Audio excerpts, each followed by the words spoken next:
nabesilalela bekhona ekseni. Baba Nkwanyane, last week sakhuluma indaba yokuthi kade insuku eziwu31 zingathi bayidlula zikushiye nengozi noma zikushiye nesigameko seminyaka.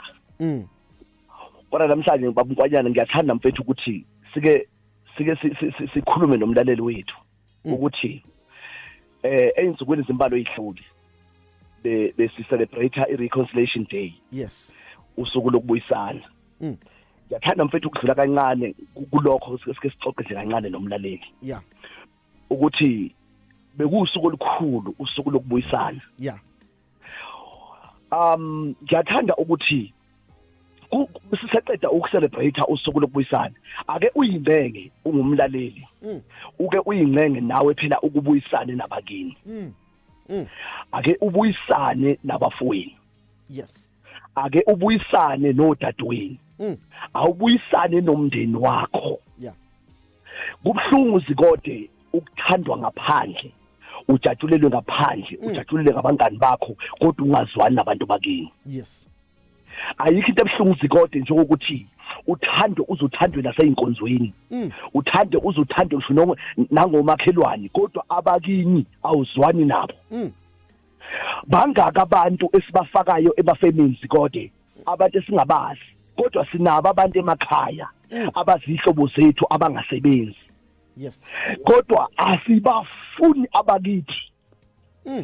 Zikode kunabantu abancamela ukuthi abavakashele ilwane eqiwini kunokuthi bavakashele abantu bakubo emakhaya. Kunomuntu oncamela ukuthi I can rather spend isikhathi sami neyilwane ngibheke ilwane kunokuthi ngiyospend isikhathi sami nabantu bakithi. Zikode kuhle ukuvakasha eqiwini yobona ilwane. Kuhle zikode ukuzwana namakhono. Kuhle zikode kuba nabangani. Kodwa it's very important ukuthi mawumuntu uphila zwana nabantu bakini. Bonke abantu abakuthandayo zikode sithandiswa ukuthi thina uyaphila.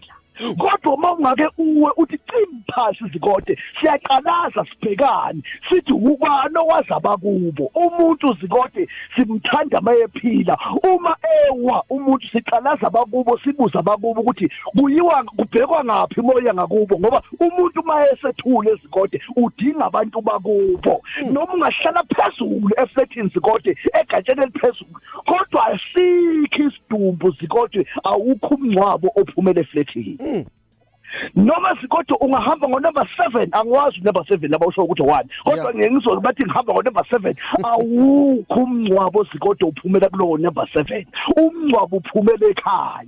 Ngake ngathi zikode kuyihlazo ukuthi umuntu uphila uhambe ngo-number 7 uyopaka eduze kwendlu odake wayo. Ake uqale ulungisa umuzi wakini lungisa ubuhlobo bakho nezihlobo zakini zikode ngoba mhla wafa wadlula emhlabeni zikode udinga abantu bakini.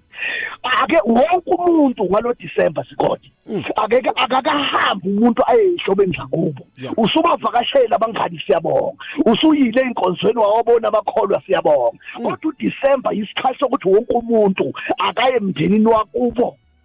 Akekho kuyoxoxwa zikode ke kubuyiswane. Sasho kunabantu abagcina ekhaya ngoJanuwari mhlawumbe ekhuphuka bezegoli ore bayapi. Abakazi bayekhawuthi December wonke. Siyanxusa siyancenga ukuthi ake uhambe uye kwabakini ubuyisane nabakini ubuyisane nabafowenu ubuyisane nomzali wakho. Iqhayike leyo mzali ubuyisane nomzali wakho ngoba zikode into zethu ayilungi nje ingoba saduba abazali bethu. Izinto zethu zikode azilungi fukuphinde ayilungi into zethu zikode ingenxa yokuthi waphuma kini ugaxaza umnyango waphuma kini ungazwananga nomzali wakho.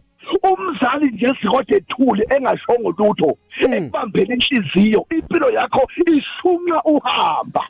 Uma ubona imoto emgwaqeni zikode ikhipha intuthu ingoba ayisayiswa kubo ayisayiswe egarage lakubo. That's why uyibona ishunqa. Ayikho imoto eshunqa ibuye egarage lakubo. Akekho umuntu oyoshunelwa impilo abuye ekhaya. Impilo ishunqa kanjena nje siyaretrenchwa, akuhlangani, uthandana nabantu abawu6 in 6 months akulungi. It's because ekhaya awusanyathele ekhaya.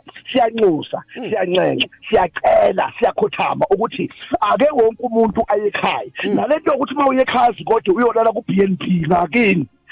Ngenxa ukuthi isimo sakini asivumi. Mhlawumbe uhamba nabangani abasesimene eliphezulu, nishaya isilungu, uyabona ni uhamba no-cheese, ake uyolala kini.